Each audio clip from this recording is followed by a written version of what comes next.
Hey les agris, nouvelle semaine, nouvelle vidéo. Du coup, cette semaine au programme, temps gris encore de la pluie. Ce qui s'est passé, c'est que en fait, ce week-end, ça faisait quelques jours qu'on avait de beau. Hier, donc dimanche, on aurait pu semer. Ça aurait été limite, mais ça aurait pu passer. Mais normalement, aujourd'hui, on devait prendre 0,5, un truc comme ça. Donc on s'est dit, ça va tomber le matin, on arrivera à tout moment, on passe à travers. En fait, on a pris presque 10 mm. Du coup, on a dit, laissez tomber. Demain, on risque de prendre un ou deux. À mercredi, on doit presque rien prendre. Et après, par contre, fin de semaine, 70 mm d'annoncé. Donc, si on les prend, je vous jure qu'on n'est pas prêt de repartir à semer. Donc, ce que je fais au programme là, donc un peu de bricole partout. Mais du coup, on a sorti les charrues. Qu'est-ce que je fais sur les charrues? Je fais ceci, si vous voyez bien. Vous voyez? En fait, c'est dans les zones d'enfoncement, les endroits qui s'usent le plus. On a des creux par endroit, je vous montre ça. Je sais pas si ça se voit bien à la caméra, mais là on voit ici, ça fait comme ça, là, comme une zone là, vous voyez. Ici on voit la délimitation de la zone. Et en fait là c'est vraiment très creux, c'est fin. Et si on n'y fait rien, on risque d'y passer au travers. Donc je suis au semi-auto. Et voilà, je fais des cordons dans ce sens-là. Pourquoi pas dans le sens où la terre va glisser sur le versoir de la charrue. Pourquoi à contresens? C'est en fait parce que comme ça on n'est pas obligé de le faire plein. On peut juste le faire en intermittence et on sait que la terre elle va pas suivre ça. Au début elle va juste manger le dessus. Donc voilà, on n'est pas dans des terres très usantes. Donc c'est pour ça qu'on se permet de recharger. C'est une charrue qui est quand même très vieille et ça fait, je crois que depuis Quilon. Ils ont peut-être changé une fois les versoirs, mais vraiment on est dans les terres qui sont peu usantes. Donc ça c'est l'avantage, vous allez me dire. Mais on préfère quand même recharger. Bon, c'est sûr et certain que quand on recharge, on a un risque derrière en fait où ça va s'user plus vite parce qu'on perd le trempage en soi de cet endroit-là. Mais bon, bref. En dessous de tout ça, donc occupation d'aujourd'hui ça. Et le reste de la semaine, je sais pas ce qu'on va faire. On a un peu de bricole à faire demain, on va faire aussi. Et si on voit que ça passe, on va labourer pendant 2 jours. Parce qu'au moins ça sera fait. On n'a pas grand cas où à labourer, mais on va labourer au moins le tour de ferme. Et voilà. Bon allez, donc j'essaye de vous reprendre un peu plus tard dans la semaine. Ciao tout le monde.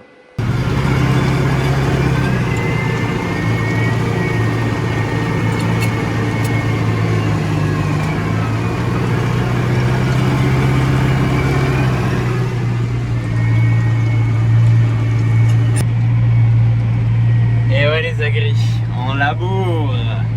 Là je laboure un champ, vous voyez, il y a la ferme là.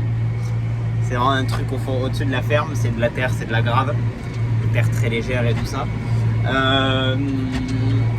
Pourquoi on sème pas et pourquoi on laboure? Parce que pour semer ça passe pas, c'est trop grave. Là on est dans les terres de gravier, donc c'est pour ça que j'en profite pour les labourer. Ça passe tout le temps.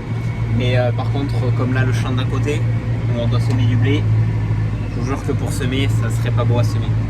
Donc en attendant qu'il fasse un peu beau, je laboure un peu. Demain je vais voir, on a labouré le penchant qui est en face qui est pareil, c'est plus du gravier, du coup lui on risque d'aller le labourer aussi. Et voilà. Du coup là, si on voit mon labour, en fait le champ il monte par là et il monte par ici. Du coup je fais que mon labour jette vers la terre, vers le haut du champ, parce qu'avec le travail du sol, dans tous les cas la terre a toujours tendance à vouloir s'affaisser vers le bas. Donc là c'est pour ça que quand on laboure, on en profite, ça remonte à la terre. Donc beaucoup de gens ont crié oh labour, vous tuez les vers de terre ou je ne sais quelle autre connerie. Donc faisons le point. Un labour intérêt. Donc en fait ça va en fonction de la profondeur qu'on travaille, on va varier entre 18 et on va dire 25 cm. 28 cm on va dire, entre 18 et 28 sur des labours moyens. Le labour va prendre la terre en fait. Je vais descendre, vous expliquer ça, ça va être encore mieux parce que vous comprendrez beaucoup mieux. Allez, on se retrouve en bas. Donc, comment fonctionne le labour? Donc pour ça, il faut notre charrue. Donc, équipé de plusieurs éléments, je ne vais pas non plus vous faire un cours sur le labour. On a la tête, notre charrue, elle est réversible pour labourer dans un sens et dans l'autre parce qu'on plie la terre d'un côté. Comme ça, je descends quand j'arrive en bas sur ma charrue, je remonte, ce qui est logique. Après, donc on est équipé sur notre charrue, on a notre pointe tout ce qui est, on va dire que tout ça s'appelle un versoir. En fait, là, on a des pièces différentes qui s'appellent, c'est pour le verre. Ça, réellement, ça, c'est le versoir. Et là, on a d'autres noms de pièces que ça fait longtemps que j'ai plus fait les cours de machinisme. Voilà. Voilà. Du coup, on a plusieurs pièces. Donc ça, c'est la côté versoir. Devant, on a comme un mini versoir en fait. Ça s'appelle une rasette. L'intérêt de la rasette, bon là, on les fait très peu travailler parce qu'en l'occurrence, on n'a pas besoin de les faire travailler. Ça va être plutôt... En vrai, on les fait légèrement travailler, je vous montre. L'intérêt de la rasette, en fait, donc l'intérêt du labour, en général, ça va être... On a cette partie-là de terre. Ce qui est dessus, l'intérêt, c'est de prendre là, cette partie-là, et la jeter un peu plus bas dans l'arrêt de labour. Donc, je vous explique après les intérêts agronomiques et tout ça.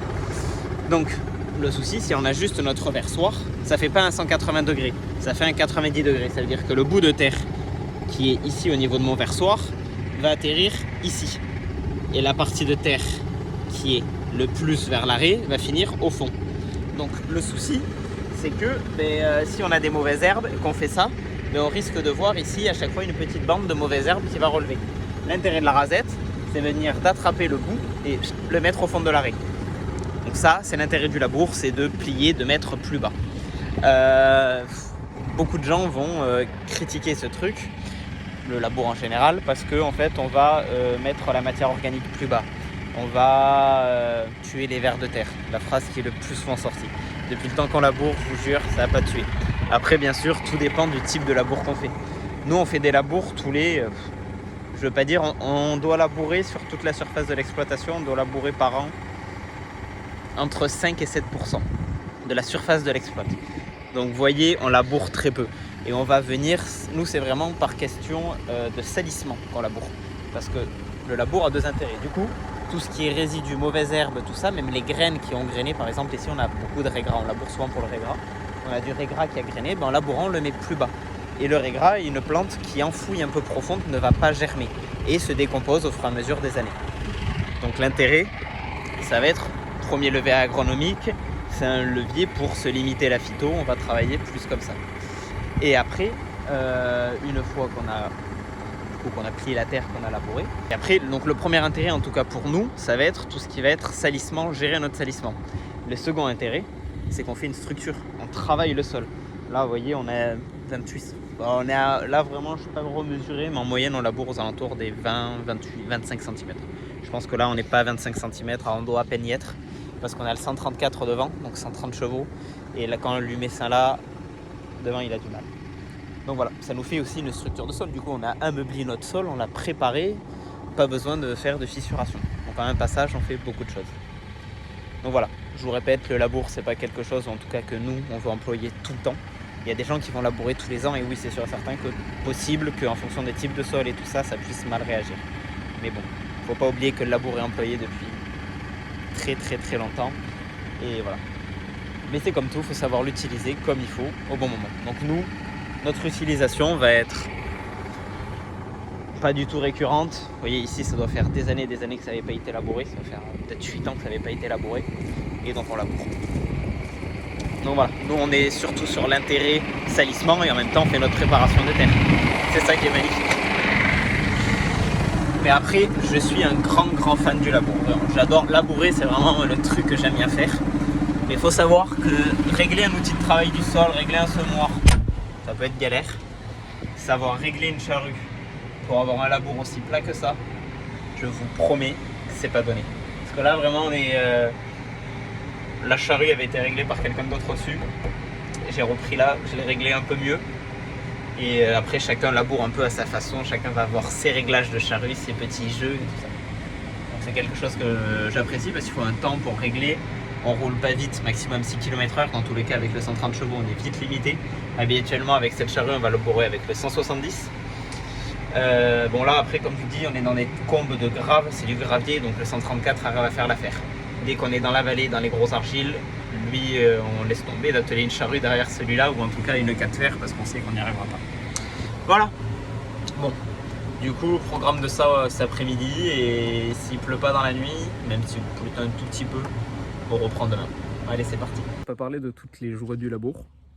parce que là bref on est dans des terres bon, assez maigres, c'est-à-dire qu'on a beaucoup de pierres, il y a le rocher des fois par endroit qui est pas loin, faut faire attention quand on laboure. Et je l'ai même pas senti passer cette pierre, mais elle est venue se foutre, se lever, se coincer entre ma rasette et mon versoir. Donc j'espère que j'ai rien tordu, parce que le risque qu'on puisse faire c'est tordre les rasettes sur un truc comme ça.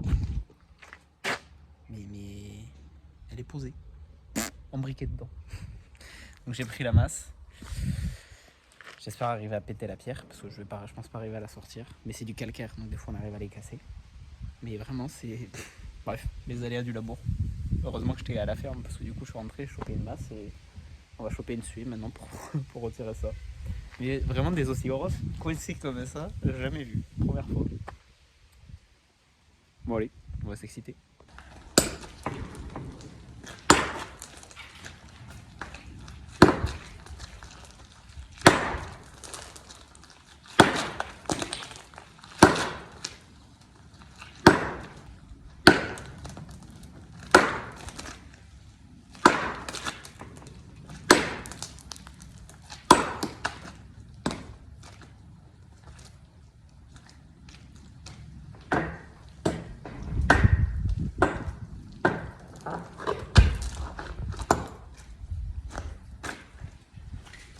Bon voilà les aguerris, je vous ai pas encore une fois oublié de vous reprendre complètement. Je pensais faire plus d'activités dans la semaine et du coup vous conclure la vidéo à ce moment-là, mais non. Pour vous tenir au courant, on a pris 70 mm presque, non ouais, peut-être pas 70 encore, on doit être à 60 mm à peu près, entre jeudi et vendredi. Donc ça fait vraiment, ça commence à faire beaucoup. Donc pas de nouveau de départ à aller travailler dans les champs et tout ça, là vraiment on va être arrêté, même pour le labour on va être arrêté un peu longtemps. Donc voilà. Donc j'espère que la vidéo aura pu vous plaire. Par contre, information, demain vous avez une vidéo bonus, la vidéo du dimanche, qui a eu le temps d'être tournée cette semaine. Donc vidéo qui n'était pas du tout prévue. Je pense qu'elle peut être très belle, de super images ont été faites et tout ça. Donc je vous dis à demain matin pour une nouvelle vidéo. Ciao tout le monde.